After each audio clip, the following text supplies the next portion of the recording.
लागलेलं नाही, अगदी आपण गव्हाचं पीठ जे आपण रेग्युलर वापरतो तेच इथे आपल्याला कणिक घ्यायचं आहे. आणि इथे तुम्ही बघू शकता, तुमच्या लक्षात पण येत असेल की आपले जे छान असे हे पराठे आहेत, लच्छा पराठा जो आहे तो मस्तपैकी लेअरमध्ये तयार होत आहे.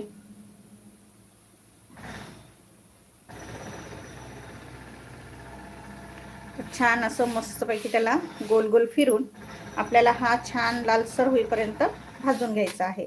बघा किती सुंदर आणि अगदी मस्त कमी वेळामध्ये असं आपण रेस्टॉरंट सारखे जे पराठे आहेत किंवा ज्या डिशेस आहेत त्या घरी करू शकतो. आणि अगदी साध्या पद्धतीने, कुठेही आपल्याला साहित्य जास्त इथे लागत नाही, अगदी कमी साहित्यामध्ये मस्तपैकी आपण हे जे पदार्थ आहे ते सहज करू शकतो.